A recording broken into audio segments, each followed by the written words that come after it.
Um Inimigo do Povo. Um Inimigo do Povo. É uma peça que foi apresentada pela primeira vez no Teatro Nacional de Oslo, na Noruega, escrita pelo dramaturgo Henrik Ibsen. 1882, 1883, mais ou menos, essa foi a data da apresentação. A peça retrata a história de um médico, Dr. Stockmann, que denuncia a contaminação das águas de um centro balneário de uma cidade de interior muito rica, pois vive do turismo desta estação balneária. Apesar dele lutar pela verdade e pelo bem desta estação balneária, desta cidade e dos turistas que frequentam essa estação balneária, ele acaba isolado por colocar em risco os lucros, os interesses financeiros desta sociedade. Vinheta! Por que eu abri com O Inimigo do Povo, do Henrik Ibsen? Porque em algum lugar me parece que essa estação balneária parece que é o Brasil, né, a nossa sociedade. E quem seria o Dr. Stockmann? Talvez o Sérgio Moro, o Fachin, quem? Né? Quem são os juízes honestos? A gente já não sabe mais quem é quem. A gente já não sabe mais se existe uma agenda política ou não, se os juízes são juízes honestos ou não. Até mesmo o próprio Sérgio Moro já é colocado em dúvida. Eu não tenho dúvida em relação ao Sérgio Moro. Eu acho para mim que ele é um herói. Mas se você observa, por exemplo, o comportamento do STF, do TSE, de alguns juízes, né, que de repente resolvem não receber as provas porque elas vieram mais tarde, porque elas chegaram atrasadas. Então eu pergunto, se isto não causa um impacto muito ruim na sociedade brasileira? Eu realmente pergunto isso. Ontem, num hangout, né, que eu fui convidado a participar, eu mencionei isso. Dentro de casa, quem é o nosso exemplo? Quem é o que nos dá um modelo de comportamento?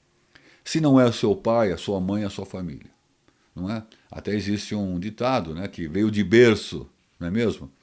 E a gente, né, do padre, do rabino, sei lá de quem, do pastor, a gente recebe esses valores, não é? Dos professores na escola, a gente recebe esses valores e tenta imitá-los.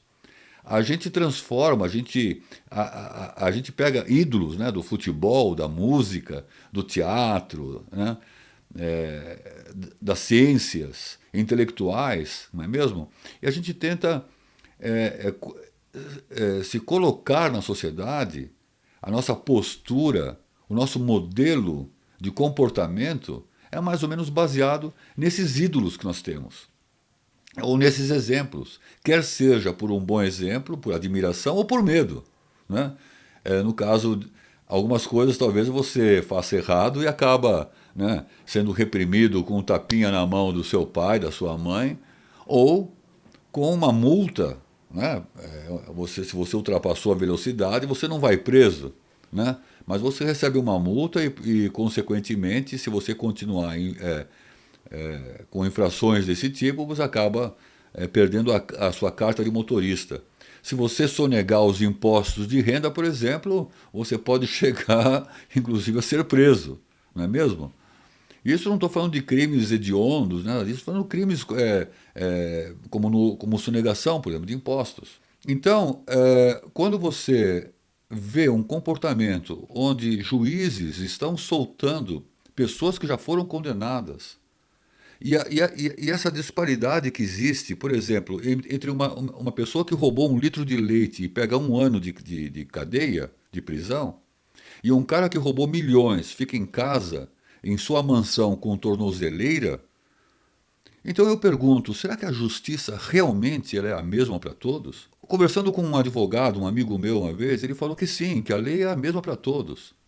Mas depois, sabe, estendendo um pouco mais essa conversação, a minha conclusão é o seguinte, é que a lei pode ser que seja a mesma para todos, mas aquele que tem o dinheiro para contratar os melhores advogados transforma a lei como uma lei que não é igual para todos. Por quê? Se eu não tenho dinheiro para pagar um bom advogado, eu vou ser condenado. Ou vou ser condenado da mesma forma em que a outra pessoa que cometeu aquele crime está sendo condenada também, só que esta aqui vai pegar uma pena maior e mais dura, e esta aqui uma pena mais branda. Por exemplo, 1 ano de cadeia para quem roubou 1 litro de leite para alimentar o seu filho, porque está desempregado, ou este aqui que vai para casa com uma tornozeleira. Não é possível que um Lula, um Eike Batista, um Zé Dirceu tenham advogados que liberem eles de crimes muito maiores do que roubar 1 litro de leite, uma fruta, 1 quilo de carne, e que esse pessoal que é mais pobre, que cometeu um delito de roubo, né, até menor, seja julgado de forma diferente. Então, por exemplo, se o Estado fornece a defesa para uma pessoa pobre que não tem condição de pagar um advogado, esse advogado ele vem abarrotado de trabalho. Ele não tem a mesma dedicação, acredito até que seja um excelente advogado, o advogado do Estado, que é fornecido pelo Estado. Só que ele não tem a possibilidade de dedicar-se a essa pessoa pobre, essa pessoa que cometeu um delito leve, como roubar 1 litro de leite. Não estou dizendo de ladrão de banco e coisas do tipo. Estou falando de gente, né, que rouba às vezes por fome, você entendeu? Porque esse aqui é a referência, é a grande referência, né? Então, essa pessoa que não recebe esse advogado, ela deveria receber um advogado exatamente como aquele outro. Ou todos têm a mesma possibilidade, da mesma forma de defesa, ou não. Porque senão a lei deixa de ser a mesma para todos. Essa é uma grande questão. E a segunda questão é o modelo de comportamento. De forma, o modelo que de forma não só da forma como se comportam, mas que deforma o nosso modelo de comportamento. Então eu fico pensando o seguinte: se hoje você sonegar o imposto de renda, é crime.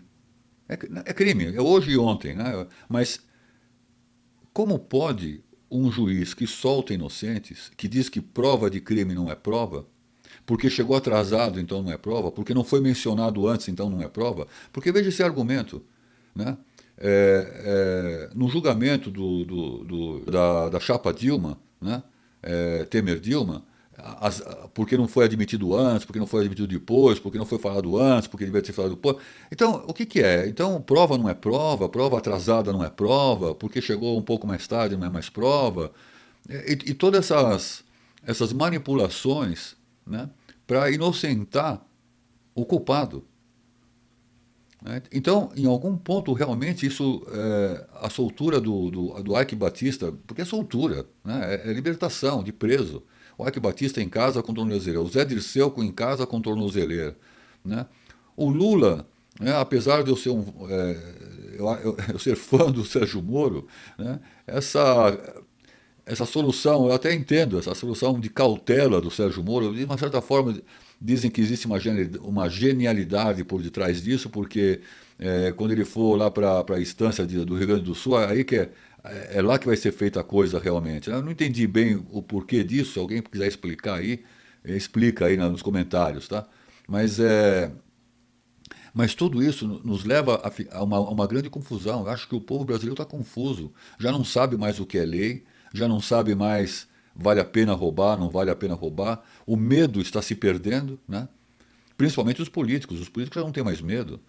Você vê uma celebração, a própria rejeição do processo do Temer, isso é absurdo, né? É um absurdo. Você vê que é um conchavo grande. Eu entendo o problema, eu entendo. Eu entendo que o mundo empresarial, aí vem a questão do inimigo do povo, né? Alguém está dizendo, olha, a água está contaminada, né? Mas a cidade vive disso, não é isso? E no caso, é muito engraçado isso, porque no final nos obriga a ser conivente com o crime. Porque é crime, lavagem de dinheiro, né? Corrupção.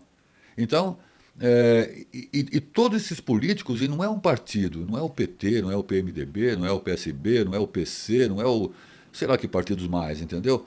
Praticamente muita gente de todos os partidos estão envolvidas em corrupção. Muitos políticos, tem alguns que não, mas tem muitos. A delação premiada, ela não é uma invenção. Quando o cara fala aquilo. Então, isso é outra coisa, é outro ponto. Eu não acredito que a esquerda não consiga ver que existiu e sempre houve corrupção. Aliás, esse é um argumento. Outro dia eu escutei esse argumento e eu fiquei abismado de dizerem. Não, mas a Caixa 2 sempre existiu. É como esse argumento, um argumento de inocentar a Caixa 2, como se Caixa 2 não fosse crime. É uma coisa normal, né? Então, ser desonesto é uma coisa normal aqui no Brasil. Como é que fala? É produto de exportação, né? Ou seja, ser desonesto aqui no Brasil, corrupto, usar a Caixa 2 é produto de exportação. Então eu pergunto o seguinte: quando alguém for pego com Caixa 2, se ele pode ser condenado ou não? Do povo, não estou dizendo do político já está claro que não, né? Ou até vai para um processo do mais, mas acaba sendo absolvido pelo STF, pelo TSE, pelo sei lá mais quem, né? Então esse modelo ele está deformando os valores. O que está acontecendo no Brasil está deformando os valores do brasileiro. E, como é que fala? Eu já estou no fim da vida, não tem mais o que deformar. O que está deformado é deformado, o que está certo, né? Mas os jovens que estão chegando aí, cara, né? E aqueles que vão ingressar na política, parece que já vão ingressar no jogo, não é isso? E a gente sabe que é assim, né? Se não entrar no jogo, dança, né? Então, agora, eu não tenho essa ingenuidade de achar que a corrupção vai ser extinta. Não acredito que a corrupção vai ser extinta, mas eu acho que, pelo menos, que o político, se o político tiver medo, né? Por que você não chega atrasado? Além da sua educação de não chegar atrasado no trabalho, uma das razões é o medo. É o medo de você perder o emprego. Então é exatamente isso. Eu acho que o político perdeu o medo de perder o emprego. Perdeu o medo. Ele é eleito de qualquer forma, ele é eleito porque ele é engraçado, ele é eleito porque ele é bonito ou porque ele é bonita, ele é eleito porque deu cesta básica lá para alguém, sei lá o quê, né? E ninguém mais julga o político pelo que ele é, pelo que ele faz e o não faz. E que ele deveria ser um representante do povo, e na verdade ele é representante de uma hierarquia totalmente real. Né? É real no sentido de realeza, né? De reis, de coroas, né? Que vivem num luxo que ninguém nem da classe média, do que sobrou da classe média, não sonha com esse luxo e com essa forma de rica de viver, né? De luxo mesmo. Então é isso. Eu acho que realmente eu fiz um vídeo, né, que eu brincava com previsão, né, não que realmente eu prevejo alguma coisa, em que os valores estão tão distorcidos que no final quem vai para a cadeia é o Sérgio Moro e o Lula vai ser o presidente do Brasil. Com toda a vergonha que já existe nisso, com todo mundo já falando sobre isso, sempre sabendo que a corrupção aqui escorre solto, mas solta mesmo. Não tô... Os Estados Unidos também tem corrupção, mas não desse jeito, não dessa forma, né? Aqui é uma corrupção que perdeu a vergonha, que perdeu o medo e institucionalizou a ilegalidade das coisas. Você tem dinheiro, você sai livre, você vai com tornozeleira para casa. Aliás, com a coisa do Gerdau, né, você vê, a coisa tão grave, é tanta tornozeleira que já está por aí, que não tiveram dinheiro para botar nele lá na Papuda. Né? Agora ele foi para casa em Salvador, por enquanto vai ser em tornozeleira mesmo, né? E, aliás, essa outra jogada, né? O que o governo está fazendo, tirando as verbas da Polícia Federal, tirando as verbas do Ministério Público, perseguição, né? Para parar, né? Para acabar com a Lava Jato, porque realmente. Então, de novo, é o doutor Stockman, né? Que está dizendo: olha, a água está envenenada. O que quer dizer a água está contaminada? É dizer a Lava Jato. Né? Tem corrupto contaminando esta água. Né? Tem corrupto contaminando esta água. Então é exatamente isso. Então aqui eu termino. A minha opinião, é mais do que minha opinião, a minha sensação, né? Meus sentimentos de, da podridão, do descrédito em que nós brasileiros vivemos hoje, em relação à justiça, em relação a juízes, em relação a políticos. Muito difícil alguém dizer hoje que confia num político, que confia num juiz, que confia na justiça. Não aqui no Brasil. Pode sair aí na rua e perguntar. A confiança vocês perderam totalmente. Se isso significa alguma coisa para vocês, eu sei que vocês já estão vacinados contra isso também, mas essa é a verdade, velho. E a história que vocês estão deixando, ela vai ser uma história manchada. Pode ter certeza disso. O nome de vocês manchado será lembrado.